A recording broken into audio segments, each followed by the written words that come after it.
we're continuing our series, Like and Share, and it's a series about generosity. And I feel like I have a tail. Hang on. Let me tuck this way. Thank you. And, last week I talked about we had a group that was being very generous with their time by going to Guatemala on our mission trip down to Impacto. And quite a few of them, actually, they got in last night and they made it back this morning for service, which is fantastic. And so it's awesome that here we had a group that went down. If you followed them on Facebook, some amazing stuff taking place while they were down there, some great stories, so you'll need to talk to them about that. And then I get the privilege tomorrow morning to actually head down to Guatemala as well, because I'm going on a pastor's trip to see exactly what Impacto does and that sort of thing. So I'm excited about that. But this whole series is generosity, but it's not a series on money. It's a series on just being generous and with everything, not just our finances, but our time, our intellect, our skills, our talents. And so I just want to keep that in mind as we talk about generosity. It's not just funds. Now, I will not shy away from saying God may ask you to be generous with those funds as well. But when it comes to generosity, it's much more than that. So the passage of Scripture that we're going to be going through for this whole series, I went one too far, is 2 Corinthians 9, 6 through 8. Remember this, whoever sows sparingly will also reap sparingly. And whoever sows generously will also reap generously. Each of you should give what you have decided in your heart to give, not reluctantly or under compulsion, for God loves a cheerful giver, and God is able to bless you abundantly, so that in all things, at all times, having all that you need, you will abound in every good work. So this passage of Scripture is actually tucked away. Paul is actually being very specific to a specific church in this letter, right? So he's actually talking to them about a gift that they as a church were planning and promised to give to the church back in Jerusalem.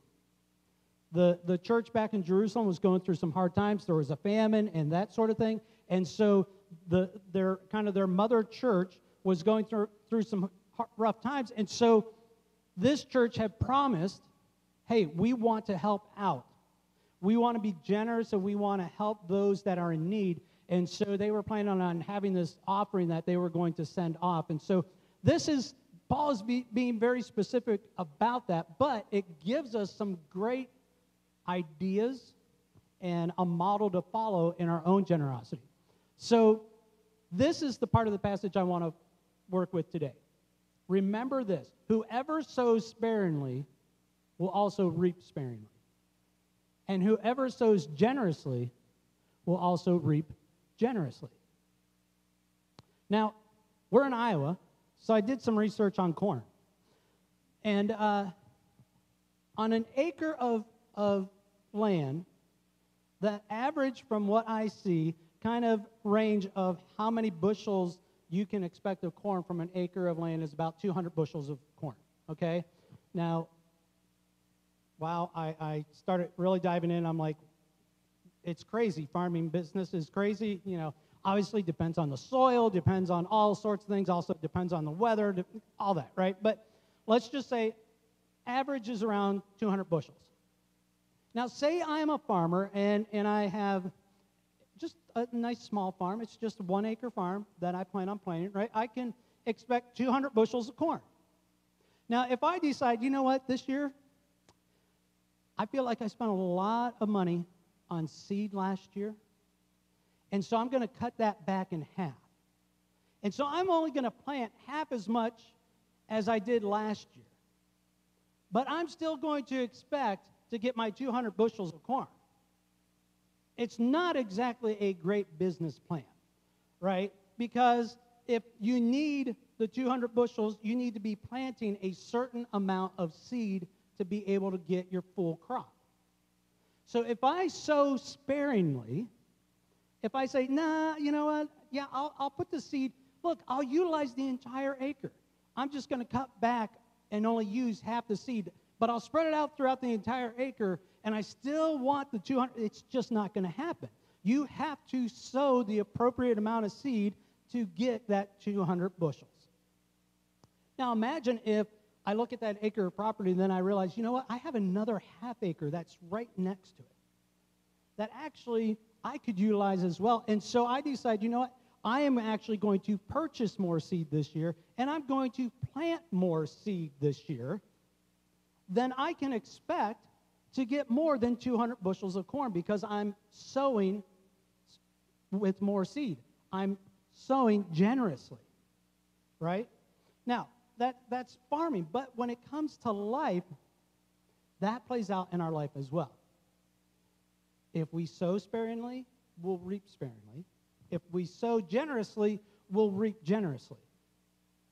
Now, I want to pause for a moment because a lot of health and wealth preachers would right now go, now, if you want to make a lot of money, what you need to do is you need to sow graciously and you need to give to the church all sorts of money, because if in faith you give to the church all this money, God's going to bless you with so much more money, you won't know what to do with. So the more you want, the more you give, and the more you give, the more God will give. And people have really used that verse to twist that and make it sound like this is actually kind of like a get-rich scheme.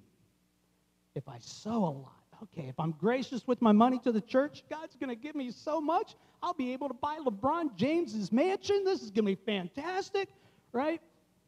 That is not what this verse is saying. If you sow sparingly, you'll reap sparingly. If you sow generously, you'll reap generously. Let's put it in a different lens. If you sow kindness to those around you sparingly, you're going to reap just a small amount of kindness in the world. If you sow a generous portion of kindness to those around you, the world will experience a great reaping of kindness because you were generous with it. It's not necessarily, I'm not even saying that kindness is going to come back to you. It's no, the world, those around you are going to experience a greater, generous portion of kindness if you choose to sow a generous portion of kindness. Okay, let's go back to our corn analogy. Okay, now when I was in Pennsylvania, hunting and all that, different places would actually plant, fields to feed the game and things like that. So you'd plant different grasses and things like that the deer loved. And so they would come in, and it was great. They would come in and get nice and plump and fat, and then come deer season, they would fill more of your freezer that way, right? So if I plant a small patch, feeding patch, and I'm just, sparingly, the deer are going to reap just a small benefit from that. They're not going to have a whole lot of food to eat. But if I plant this huge patch, all of a sudden now they're going to reap all this extra food. So we need to take our thought of what we reap, we will sow, and instead of looking at it, it's all about us. Okay, I want more kindness. I want people to be nice to me. So you know what? I'm going to be nice. I'm going to be generous with my kindness so people will be nice to me. We need to switch our thinking. No. We're sowing this to the world so that the world will benefit what we're sowing. Now, let's switch it a little bit here, too. If you sow sparingly hatred, well, you're going to reap sparingly hatred. If you sow sparingly gossip, well, then there's going to be less gossip in the world. You see where I'm going with this? So it's not just the good stuff that we need to put through this, but we need to even think through what is it that we want less of in the world? How about we stop planting those seeds? You know, it's great. We can talk about, boy, I tell you, America's divided. And it's just us versus them. And politically, you've got people on one end and the other, and we're just yelling at each other. And we can complain and complain about how divided our country is. But I will say, if you get yourself in that argument and you start saying, well, they this and they that, and they do this and they do that, and well, my goodness. Welcome to the disunity farm that you're planting. We're planting graciously and generously disunity when we start just yelling at other people and saying, oh, I can't believe they believe this, or they said that, or they did this. And I'll tell you what, the respect that we used to have for people in authority has declined. And I know here in America, I mean, we are a proud country on individual rights and things like that. And, you know, equal justice under law, all this, and everyone's equal, yes. But I'll tell you what, we've lost some respect for the position of authority. And so now we feel this just freedom, and yes, I understand it is a freedom, but to just complain and gripe about anything we don't like. And we become a culture of complaining without the fixing.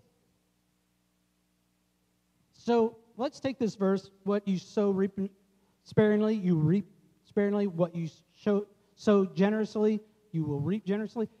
If we sow complaining generously, we're going to get a bunch of complainers. But if we sow unity and we sow, hey, let's fix problems instead of just yelling about them and complaining about them, then the country will reap that as well. So in our generosity, what is it that you're actually sowing in life? If we could take just a quick survey, what are you sowing? Are you sowing joy, peace, love, kindness? Are you sowing this Christ-like forgiveness? Christ-like love? What is it that we're actually sowing in life? See, we can read that verse and get so caught up in the finances of it that we need to stop and go, wait. What is it that I'm planting? What seeds am I planting in my family? What seeds am I planting at work? What seeds am I planting with my friends? What kind of crop am I growing in this world? Because whatever you're planting on a generous scale, good or bad, you're going to reap a generous portion of that. And as Christ followers, we need to be striving to be planting the crop that Christ would want the world to harvest. Now, a while back, we did the Fruit of the Spirit series. If we're Christ followers and we're living by the Spirit, and Christ is developing the fruit of the Spirit in us, right? It's not that we can do it all on our own. We need God to help us create the fruit of the Spirit. Well, man, if we're developing all this fruit, then we've got all sorts of seed of love, joy, patience, kindness, peace, all that to just spread around. But if we're trying to do it all on our own, if we're trying to just live life on our own, boy, it's real easy for some of those weeds of bitterness to pop up. And they're like dandelions. Man, that seed just gets scattered, and all of a sudden that creates more bitterness, which then seeds more bitterness and more. So when it comes to being generous as a church, we need to be thinking, what is the seed that we're planting? With our time. What are you doing with your time? In your generosity with your time, are you spending the time in building and encouraging others? Or are you spending the time kind of tearing other people down? Are you being generous in helping people see Christ reflected in you? Is that what you're sowing?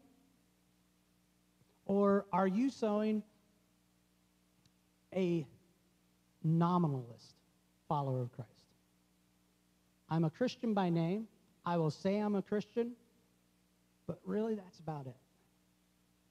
And people look at your regular daily life and they're like, wow, there's no real difference between me and you, but you say you're a Christ follower.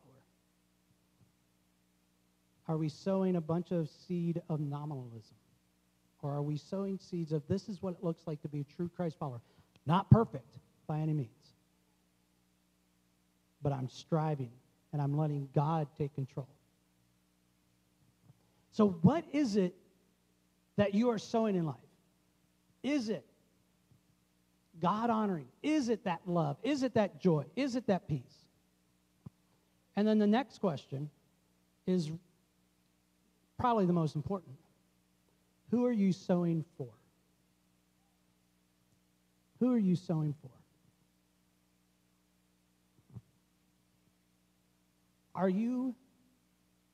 Have you heard that verse, you reap what you sow, and how you've used it in your life is to better yourself?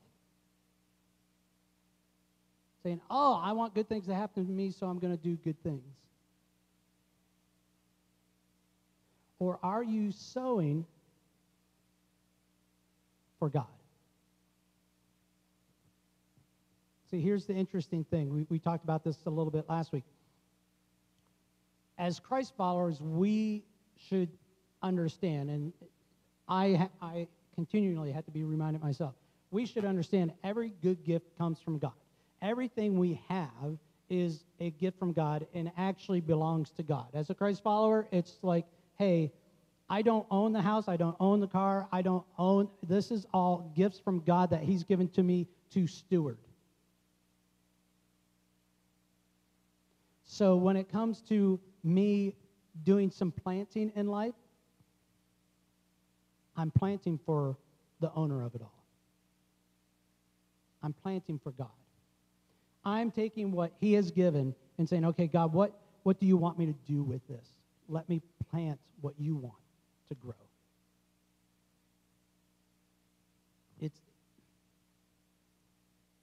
It's not our, how do I want to say this? Our life as Christ followers is no longer our own. It is God's.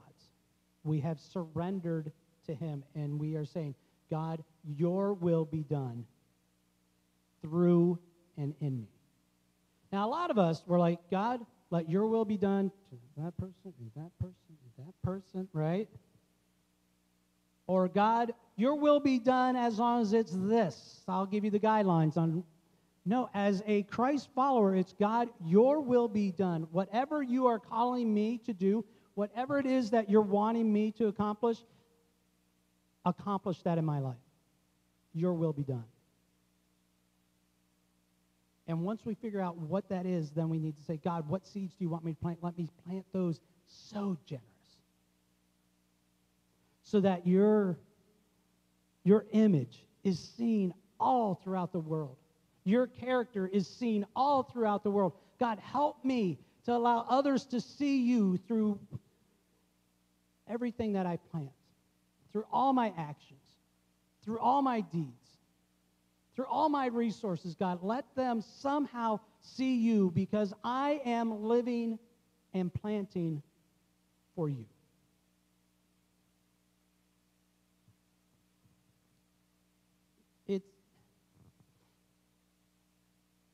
It was great when I became a dad to realize what my parents went through when I was a kid. Of even like, you know, when they're kids and they want to buy something for you, they have no money. Right? It's like, Dad, I want to get this for you. All right, well, go out and get a job. Make some money. Right? No, it's like, oh, that'd be great. Pull out your wallet, give them a few bucks, right? And then they go buy whatever trinket that they so desperately want you to have. And you're like, yay, I don't have any use for this whatsoever, but I love it. Right? And they're just beaming. They're like, look what I got you. And and you, as a father, I'm just graciously going, oh, this is so fantastic. Thank you so much. And it's the expression of sixpence none the richer. Right? I really, in that exchange, I gained nothing because I had to give them the money to purchase what they're giving me. That is our life. Every gift and offering that we give to God, and we're so proud of it, we're like, God, look what I'm giving you. He's like, yeah, it came from my wallet. Right? But as a good father, he's saying, thank you. Thank you. I appreciate your heart. I appreciate that you have a desire to honor me this way. And although God's sixpence none the richer, God is blessed. But we're spending his money. We're spending his time. We're spending his character. And so when it comes to our generosity, God, allow us to sow generously that is going to bring you honor, that's going to bring you glory, that's going to bring people closer to you. God, allow us to be just amazingly generous with your stuff. Now, I think as I got older and I kind of got the concept of, hey, I just bought my parents something and it cost me nothing because it's actually their money. I started to get a little generous. I'm like, you know what else you guys need? Right? Let me get you something. Even on a really in my mind, trying to be nice around Christmas, it's like, oh, Dad, I would really love to get Mom this, XYZ, because I think, oh, this would just be perfect for her. And, he might give me some money. I'm like, no. Yeah. There you go. That's going to get Mom this great gift, right? And I wasn't trying to do it like just being like sneaky about it. It was just like I realized, hey, I have a connection to some resources here, and it's really not costing me anything, but I'm able to do some good stuff with it. And, man, I'm making Mom happy. And folks, it's the same thing again. If we can really understand, wow, we're just spending God's resources, God's time, God's energy, God's skills that he's given us, all of a sudden, man, when we can grasp that, when we can understand that and say, okay, God, I'm going to be generous with this because it's yours anyway. And if I try to control it, it's going to go away. I'm going to mess it all up. But if I'm just listening to your will and you're saying, hey, I need you to go over here and do this, I'm going because, man, when I am being generous with your stuff, I can't believe the joy that I experience. And I love the joy that this is creating in other people as well. And that joy just continues to grow because what happens when we're generous with God's stuff, people are blessed by it, and they're joyful, and they're like, wow, I can't believe you would do this. And then we have to explain, it's really not me, it's God. I just, he gave me the stuff. I helped you out with it. And so they're being blessed. And you know what else happens? Someone else is watching that whole transaction happen, and they're like, I can't believe so-and-so did such and such for them. And wow, look at the joy that brought. That brings joy to my heart. And then they hear the conversation of, well, no, it's just God. And they're like, wow, this is a God thing? This is amazing. I love that God is that in tune with us, that he's helping others through this person. And now they have joy. And then they go and share the story and say, hey, you know what just happened? Let me tell you. And all of a sudden, we are having this awesome harvest of God honoring, building, encouraging, and equipping of people. And unfortunately, the same thing can happen on the negative side. When we cut someone down, all of a sudden someone hears us cut them down and they're, you know what happens? Oh, you know what? You're right. Let me tell you a story about them. Let me pile on. And someone else says, oh, yeah, absolutely. They did the same thing to me, and they start piling on. And all of a sudden, now people are going, hey, did you hear so-and-so did such and such to so-and-so? Oh, really? I can't believe they're like that. I never knew that. Oh, that's horrible. And now we're creating this huge harvest that's contrary to what God desires for us. What are you sowing, and who are you sowing it for? Hillside, I feel like I'm not getting this as clear as I want it, but I hope you hear in my heart, as I was going through this, all I could picture is everyone who calls Hillside their church home getting this concept and saying, you know what, I want to be generous and I want to sow amazing amounts of seed that are God-honoring, that people are just blown away. That if every one of us would do that, can you imagine the harvest? Can you imagine the synergy that would begin to build? That if every one of us would just, our desire would be, God, help me be generous with your character. Help me be generous with your grace. Help me be generous with your mercy. Help me be generous with the skills that you've given me. Help me look to others and say, look, I don't want the glory. I want God to have the glory. I want God to have this amazing harvest, and let's just go to town. If every one of us would capture that passion, would say, yes, let's go, let's do this thing, the church would not be able to be stopped. God would be accomplishing so much in this community. It would just be amazing. All the news channels would be like, we have a story and we really can't explain it to you all. Something amazing is happening, like people are in a fantastic mood here in Cedar Rapids. This is like the happiest place on earth. They get along. It's amazing. You won't believe it, but a Democrat was actually having lunch with a Republican, and they were laughing. Right? They would, if we would all get into all of this, honestly, if we would get this passionate about just saying, God, I want to be as generous as I can with my life for you, people would come to Cedar Rapids and go, how did you solve the homeless issue? What happened? How did you solve the drug addiction? Why is human trafficking not an issue at Cedar Rapids? Guys, that is what God desires. And do you realize it's like God is sitting with unlimited resources saying, be generous. Be generous. Just keep sowing. I've got enough seed for you, and I'll keep providing.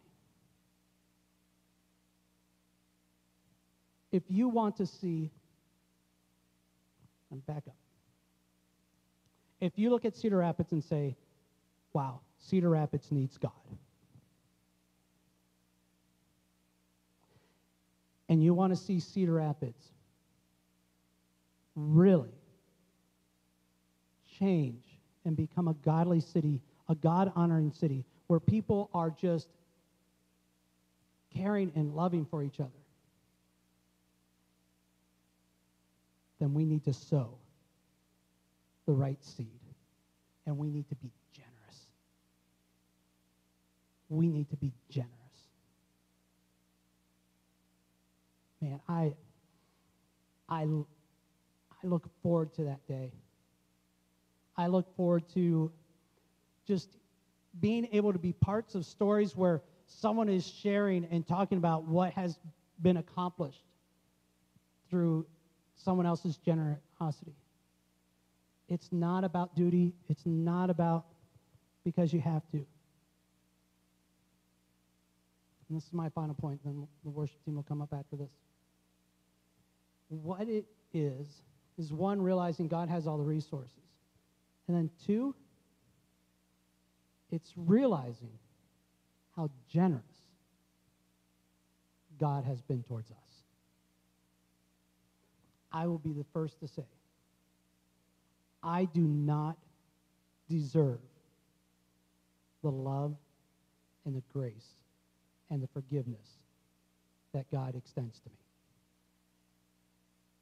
I've done nothing to earn that. In fact, if it was on merit, I may have quit a while ago because I would have realized there is no way I am going to make up to a perfect, holy God the sin that I have had in my life. And so it's only through the amazing generosity of God's grace and God's love and God's forgiveness. As the song that we sung right before I came up said, I'm clothed in Jesus' righteousness alone. It's none of mine. It's simply all God. And so if we can grasp how generous God has been to us, how selfish would it be not to share that generosity with others? How much we miss the mark of like what God has done for us. We go from being grateful to entitled and saying, oh yeah, I prayed the prayer, so I deserve this. I've done enough good deeds, so I deserve. No, it is purely from God's generosity. So if God has been that generous to us, we need to reflect God's generosity to those around us as well. And again,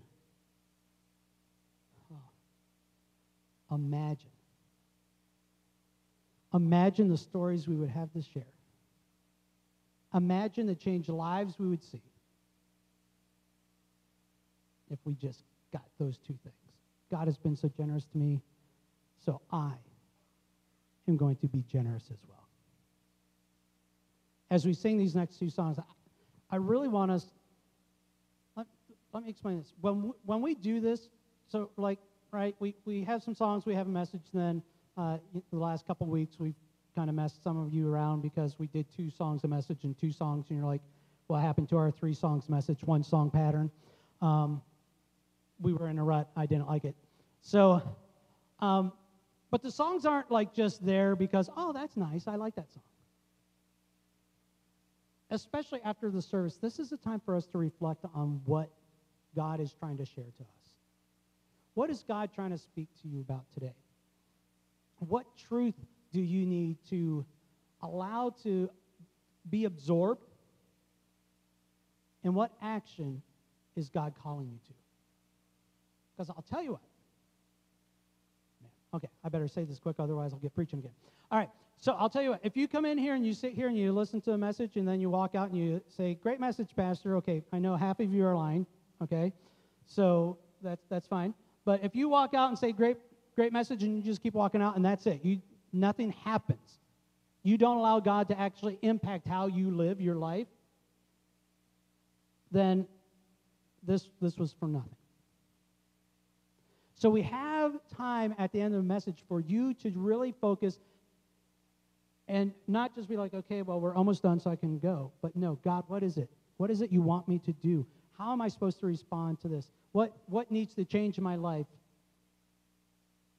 What are you calling me to? So as we sing these last 2 songs, yes, pay attention to the words, but also be asking God, God, what should my response be? What should my response be to this message? What are you telling me? Not what is Dave saying, but God, what is it that you are speaking into my heart today? Let's go ahead and pray. God, we just thank you for today. And God, forgive me for when I'm being stingy with your stuff. Forgive me for when I'm being selfish and thinking about me. God, help me to be that reflection of you, to sow generously that seed that you're asking me to cast.